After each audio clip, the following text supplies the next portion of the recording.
Hey guys, and welcome back to my new problem, aka an auction bought BMW i3 with a broken side window, gross interior, no key, and many other issues.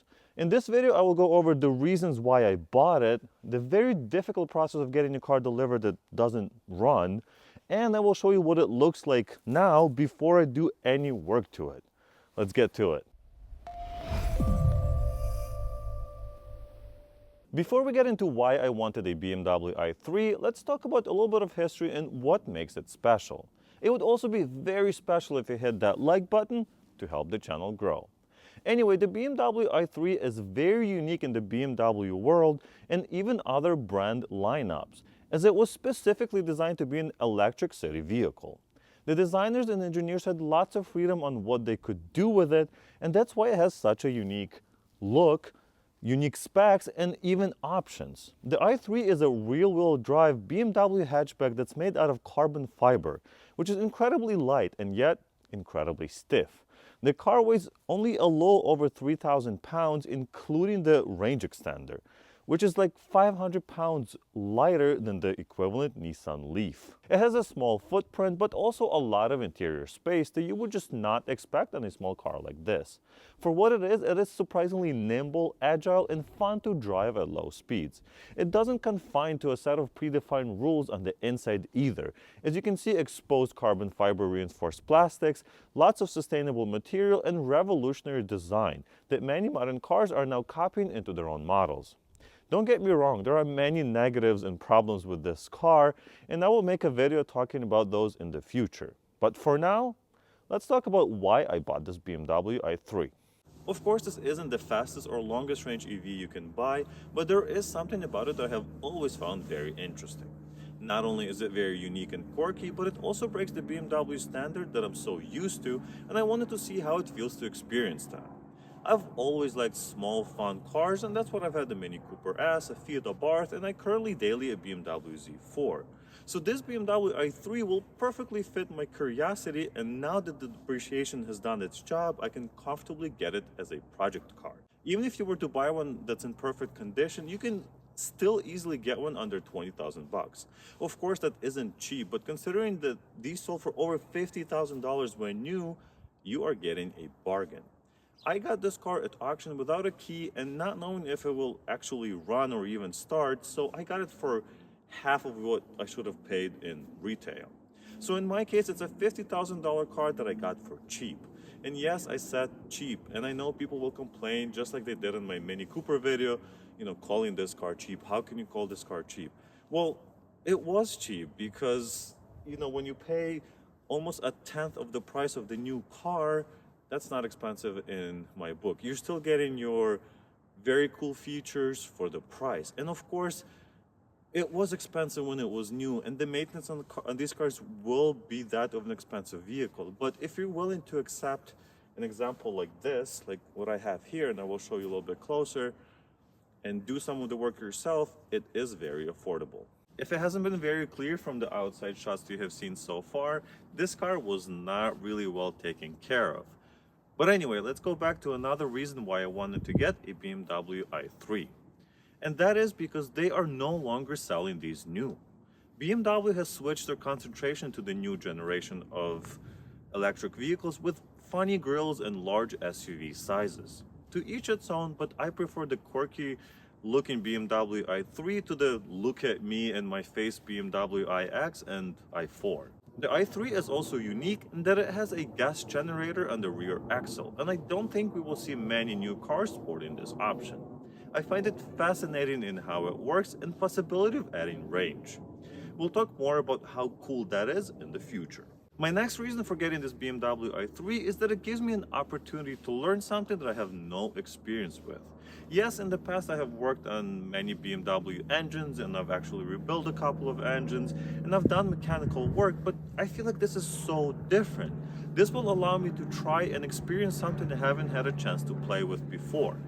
I'm also excited to see what kind of modding or hacking possibilities an electric vehicle opens up for me, and what I can learn in the process. From very minimal research, I know I can increase its range by just coating in a larger capacity fuel tank. What else can I do with simple coding? I'm not sure, but can I increase the acceleration or power output or something like that? Maybe. We will find out together in the future videos though.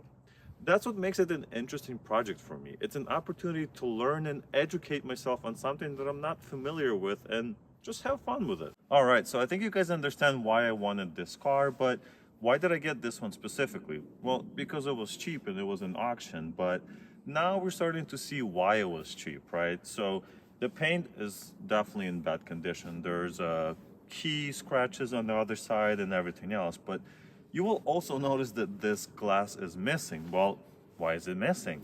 So this was a repossession, and that means that when the car was taken away from the previous owner by the bank, they had to get in the car, I assume to try to put it in manual, which they couldn't, spoiler alert, but they had to break a glass, and this is the cheapest glass you can break on this car. It's only like 150 bucks on eBay, actually cheaper probably, and you can replace it fairly easily. Video coming up soon. Before I finish up this video, I wanted to share my experience of buying an auction car without a key and why you should avoid it if possible. I thought it wouldn't be a big deal as I've purchased cars without keys before and it wasn't a big deal. You can go to the dealer, show proof of ownership, and a couple of days later they hand you a key. That's exactly what I did this time as well. However, due to chip shortage and other reasons that they probably lied to me about, the key was on back order without a set date for it coming back. And now I had to receive this car without the key. The problem is that on this BMW i3, it is impossible to put it in neutral if you do not have a key. This may not be a problem in older cars or even other modern cars where you can forcefully put it in neutral. On this car though, if you don't have a key, you cannot put it in neutral.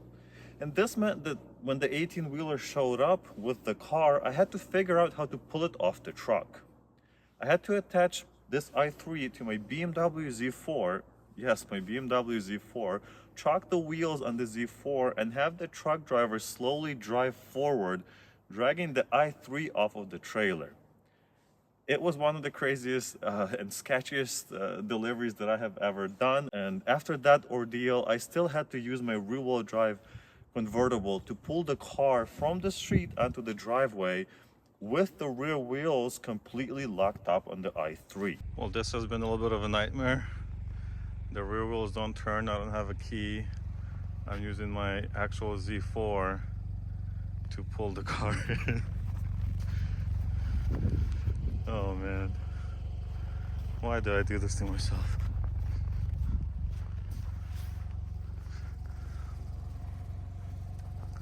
I mean, it's done pretty good. We went all the way from there, pulled it straight down that way, turned it around, and now I'm pulling it onto the driveway. So my only problem right now is that the rear has to somehow jump there. And yeah, I guess snow is helping a little bit because it's sliding instead of, you know, scraping on concrete. But man, not fun. Not fun. So unless you're willing to deal with this kind of delivery and hassle, avoid getting a car without a key, or pay the storage fees, get the key first, and then have the car delivered. I know this doesn't apply to a lot of people, but I just wanted to share that experience because it was pretty crazy. All right, so what's the plan with this car? Well, I plan on fully recommissioning this BMW i3. So subscribe to see my next video where I will show everything that's wrong with this car, my plan on how I will fix all of the issues, and how I will get it back on the road. Of course, after everything is fixed and the car is drivable and isn't gross, I will do all of the maintenance items on it and then start modifying it to my liking. I have already a new bigger display, CarPlay, and lots of filters and oils and other stuff on the way. I'm looking for better wheels, and I will most likely wrap the exterior of the car in a fun color or maybe even some graphics. I'd love to hear your suggestions as I build my plan for this car and we turn it into a fun grocery getter or even more. Thank you guys so much for watching, and I'll see you in the next one.